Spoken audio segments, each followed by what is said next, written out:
Alex Eala's grass court season is off to a flying start. The Filipina tennis star cruised through her opening match in Birmingham. Two-thirds, Alex Eala won a match in Birmingham that Prince William never watched.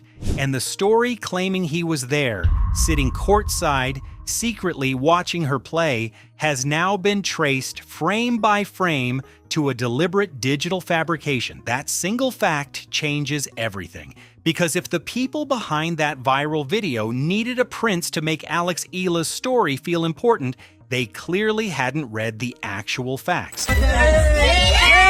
Here's where it begins, June 2026. The Edgbaston Priory Club in Birmingham, United Kingdom. The Lexus Birmingham Open, a combined ATP Challenger 125 and WTA 125 event under tournament director Kirsty Thompson, is underway on grass. Alexandra Eala, 21 years old, born in Quezon City, WTA World number 37, has entered as the tournament's top seed. And within 48 hours of Eala's second-round victory, YouTube channels had already published videos claiming Prince William, the Prince of Wales, had secretly arrived at Edgbaston to watch Eala compete, and that what he did afterward had shocked fans. 15,000 views under 48 hours. The algorithm rewarded the fiction before a single fact-checker could intervene. But that wasn't the end of the story. It was the beginning of a much more consequential one. The mechanics of the hoax are precise enough to pull apart. Prince William did travel to Birmingham, but on Monday, May 11th, 2026, 3 full weeks before the Lexus Birmingham Open even began, that visit had nothing to do with tennis. William traveled to Birmingham to open James's Place Birmingham, a suicide prevention charity founded by Claire Milford Haven and Nick Wentworth Stanley after their 18-year-old son James died by suicide. William has personally opened all 4 James's Place locations: London, Liverpool, Newcastle, and now Birmingham. He toured the facility, met with staff and therapists, and spent time with patients. One participant later told reporters that the interaction felt like talking to anyone, really. Not a future king, just another man having a chat. Digital content creators took footage from that May 11th visit and edited it alongside match coverage from Eala's June matches, constructing a fabricated timeline that placed the Prince of Wales in the stands at Edgbaston during a tournament he never once attended. And this is where things shifted, because on the specific day, the hoax claimed William was shocked by events in Birmingham. Wednesday, June 3rd, 2026. The verified royal itinerary places him roughly 100 miles away in East London. After that, and watch her try to continue to progress, because I like her game. Obviously, she wants to get better than where she is now. She's got a lot of good hand-eye coordination and ability to take the ball early and redirect.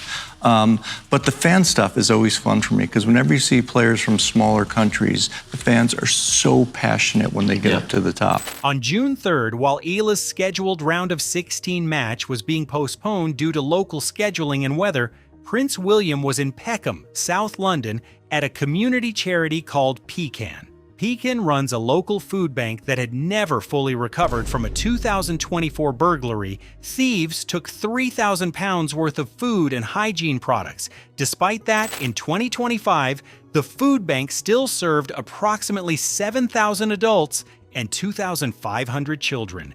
William toured the warehouse himself. From there, he traveled to the Peckham Pub, an inclusive community venue founded in 2017 by Clement Ogbanea, who had been recognized in the New Year's Honors List for his work combating urban loneliness. Inside, William joined residents taking part in the weekly Chatty Patty initiative, a program offering free tea, food, and companionship to people who might otherwise have no one to talk to. He closed out his day at London's XSU Festival in Shoreditch, meeting Legacy Award recipients Sophie Pender and Vivi Lee on behalf of the Diana Award. Back in Windsor that same day, Princess Kate Middleton was holding early years meetings.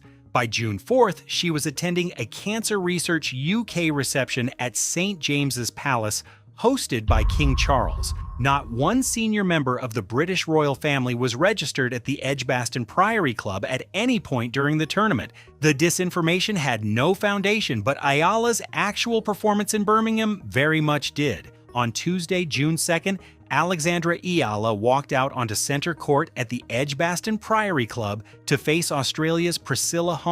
Now, Eala's training base is the Rafael Nadal Academy in Mallorca, Spain, under coach Joan Bosch, a program built primarily on clay and hard courts. Grass had historically posed challenges for her. What followed was not a close contest. Eala took the first set 6-0 in just 22 minutes. The second set closed 6-2. The entire match lasted under an hour. It was a statement. The round of 16 was a different story entirely. On June 4th, Eala faced Russia's Alina Charaeva, ranked world number 125, and arriving fresh from a stunning first-round upset of the defending Birmingham champion, Greet Minnen. Eala broke Charaeva's serve in the very first game after 2 immediate double faults. The first set closed 6-2. Then Charaeva recalibrated. She began deploying low-slice variety, drop shots, and deep ground strokes, a tactical package built specifically for grass, designed to drag Eala away from the baseline and exploit the low bounce. It worked. Charaeva surged ahead to a 5-2 lead in the second set, and that's when something shifted.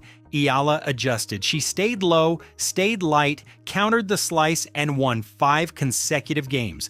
The set closed 7-5, no third set. Quarterfinal secured. Afterward, Eala didn't overcomplicate it. I was in a tough spot in the second set, and I'm proud I stayed in there, giving myself another chance to do better tomorrow. On the demands of English grass and English weather, she added, "There are things you can't control and you just have to deal with them." Those 2 sentences carry more authentic competitive identity than any fabricated royal attendant story ever could.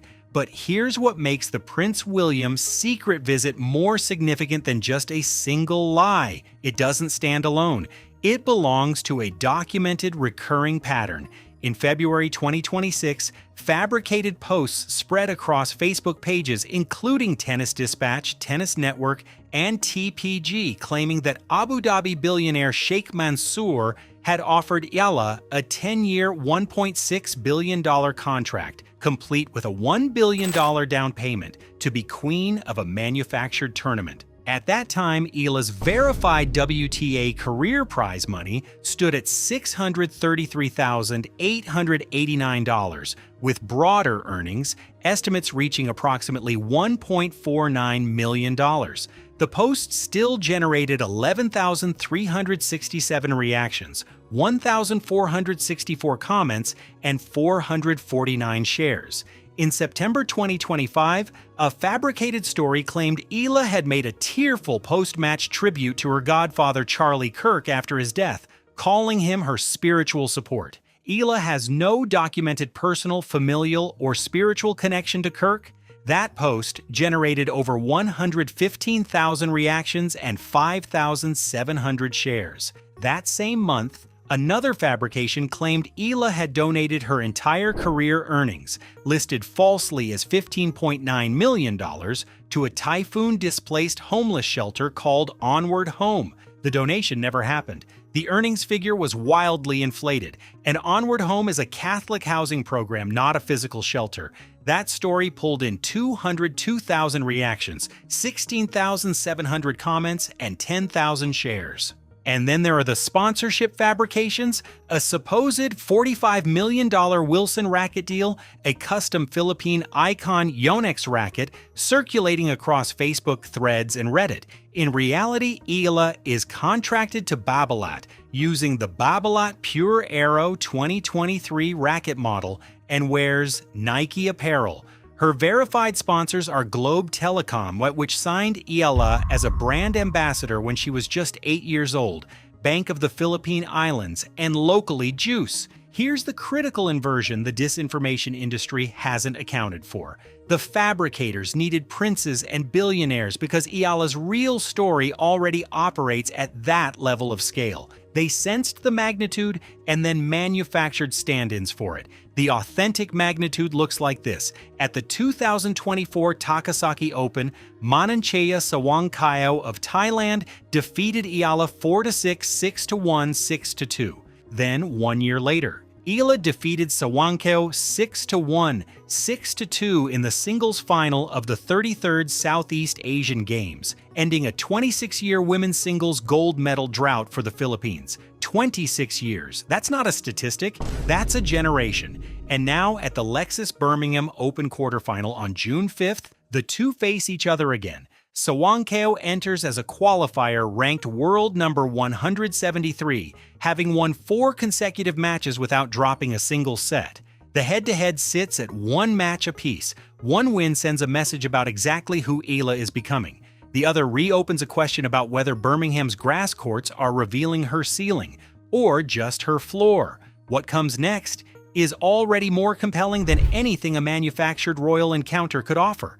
Eala has received main draw wildcards for both singles and doubles at the Bad Homburg Open in Germany, a WTA 500 event on grass, running June 21st to June 27th, 2026, the final competitive tune-up before Wimbledon. In doubles, Eala will partner with Venus Williams, 45 years old, 7 Grand Slam singles titles, 22 doubles titles, former doubles world number 1. And the partnership carries a specific historical irony. Back in January 2026 at the ASB Classic in Auckland, Eala and her friend Iva Jovic defeated the veteran team of Venus Williams and Alina 7-6, 7, 6-1 in the round of 16. Venus Williams lost that match. Now Venus Williams is choosing Eala as her partner. Eala's response: Venus is such a trailblazer and continues to do so much and has done so much for the sport. I like to say that women's tennis has been a trailblazer for women's sports, and she is a big part of why that is. The Bad Homburg field also includes world number 3 Iga Świątek, world number 7 Alina Svitolina, world number 8 Mira Andreeva, world number 10 Karolina Muchova, and former Grand Slam champion Naomi Osaka. This isn't a manufactured field of importance. This is the actual elite of women's tennis on grass weeks before Wimbledon. Prince William did not watch Alex Eala play in Birmingham. He was in Peckham, serving a food bank that fed 7,000 adults and 2,500 children in a single year, talking to people who said he felt like just another man having a chat. That, too, is a real story. One the hoax quietly erased alongside Eala's own. Globe Telecom signed Alexandra Eala at 8 years old. Her mother, Riza Eala, represented the Philippines as a competitive swimmer at the 1985 Southeast Asian Games. The Rafa Nadal Academy shaped her game for over a decade.